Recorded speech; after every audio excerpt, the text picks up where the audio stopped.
Welcome to Kyle Anthony's UFC betting show. I am Kyle Anthony, and welcome to the podcast. Welcome to the bet review show for UFC 249, Tony Ferguson versus Justin Gaethje. I had 3 plays for our clients this week. We were able to cash in on all of them.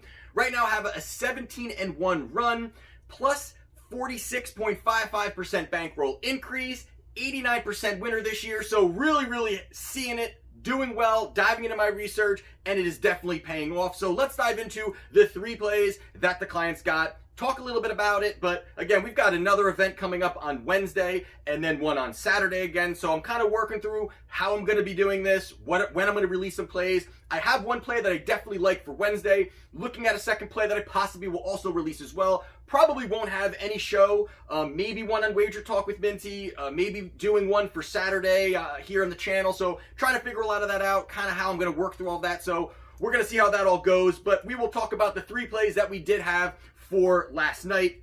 So the first play we had was Justin Gaethje to defeat Tony Ferguson via KO. That was a plus 200 play. We were able to cash in on that. We also did bet it straight as well at plus 150. So breaking this fight down, I mean, you can check out the entire breakdown on my channel. I'll definitely put a link for my entire breakdown I do, so I'm not going to dive into all of that. But the big thing for me here was that Tony Ferguson is hittable.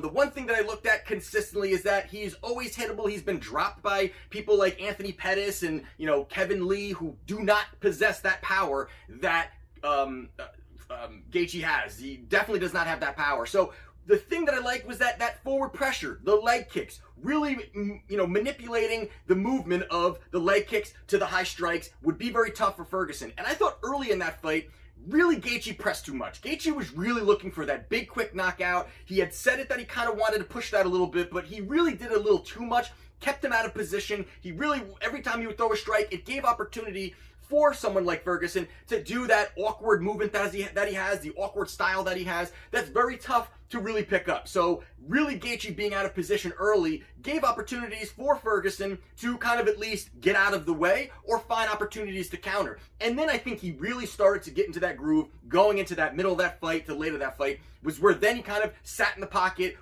let the fight come to him, landing some big shots, utilizing his leg kicks, getting Ferguson to worry about those leg kicks. And that's where, again, knee injury, a lot of things there were a vulnerability for Ferguson. And again, Gaethje is just, he's a monster. I mean, and people kept talking about the big thing that everybody pretty much said was, hey, it's either Ferguson wins late or Gaethje wins early. And even in my write-up, I said that's wrong. That to me, it doesn't make as much sense because Gaethje has that power. Gaethje possesses that power late in fights. He also has the cardio to land the big shot late. It's not like that, of course, he's definitely going to be more tired than he is earlier in the fight, but that he's going to be able to have the opportunity to land the big shot. So even later as that fight gone, you definitely saw the damage was starting to build up on Ferguson. You started to see that he was really taking a beating late into that fight. And then we got into that 5th round, and that's where I was saying, let's, put a stamp on it. And it looked like even when Ferguson was hurt in certain spots, even that 4th round, that 5th round, Gaethje was still kind of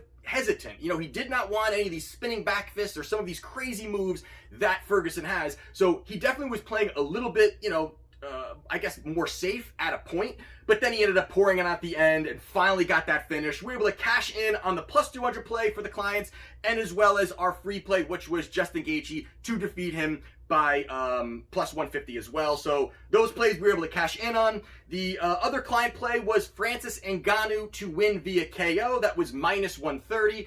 This was a fight here where, again, the line, and I talked about this in a couple different shows last week, the line for me here is sometimes it's great for method of victory. I'm not huge on method of victory, but, and again, I did it 2 of them, this one, and when the spot makes sense, that's when I bet that. So for me here, it was more, you got Francis Ngannou, minus, just to win, was a minus 300, minus 280, somewhere around there. And I know that depending where, you're shopping, somewhere in that area. And for me, you just go, KO, get that minus 130. It really paid off. This was a fight that Rosenstruck wanted. He asked for this fight, and it looked like he just didn't show up. I mean, again, the fight was that long, not much to really talk about here, but Ngannou went out there, landed the big shot. It doesn't take much. And again, a big thing for me also is the hand speed. People talk about that power that Ngannou has, and everybody knows that. But when you talk about the hand speed and the odd angles at which Ngannou throws these punches, I mean, he almost like an outside hook uppercut kind of way that he throws these, and he just has phenomenal power mixed with that speed. It's very hard for some of these guys to pick up, and it didn't take much. He dropped him, finished it, KO win. So that was another client play we're able to cash in on at -130, Francis Ngannou to get the KO. The third client play that we had was Carla Esparza versus Michelle Waterson. We had Esparza -150 to win. And the big thing here for me was that the wrestling. The capping, when I was looking back at some of these past fights, I loved what I saw from Carla. The fact that she was able to out-grapple a Brazilian Jiu-Jitsu black belt 2 fights ago, I thought that was a really great sign for her in a fight where, Michelle Waterson does not have the ground credentials. She's looked good in spots against, Karolina Kowalkiewicz, where she was able to kind of take her down and get on top, but Kowalkiewicz does not have any ground game. Here in this situation, this was going to be a great spot for her. The thing that and again, Waterson does not have the output to really push Carla back, but the thing that was awkward was that when there was opportunities for Carla to kind of make that move forward and move, get in and get some kind of clinch going on, she never really did it. She kind of stayed to the outside and then kind of pushed in and then stayed to the outside, and she never really lunged forward and went all in for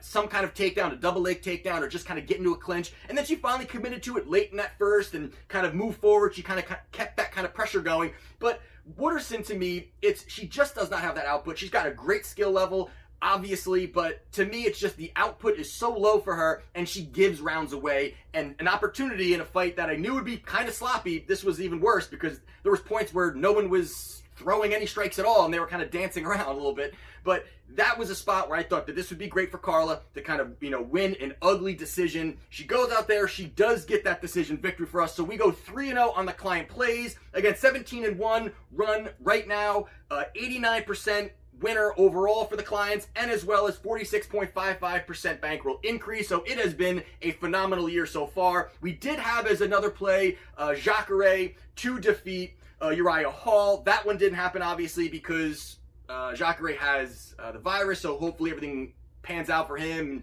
gets healthy and whatever it may be. But there, I really like Jacare to kind of get in the clinch, almost kind of what I liked about Carla. Getting in close, I thought that Uriah, another person, low output, thought he could push forward a little bit and get some kind. He doesn't have many takedowns, but a clinch game, he could stay in there with Uriah, keep positioning, and hopefully get that victory for us. Did not happen. Fight did not happen. So we'll move on to the other play that we had was Jeremy Stevens, a free play against Calvin Kattar. This was more of a value play, to be honest with you.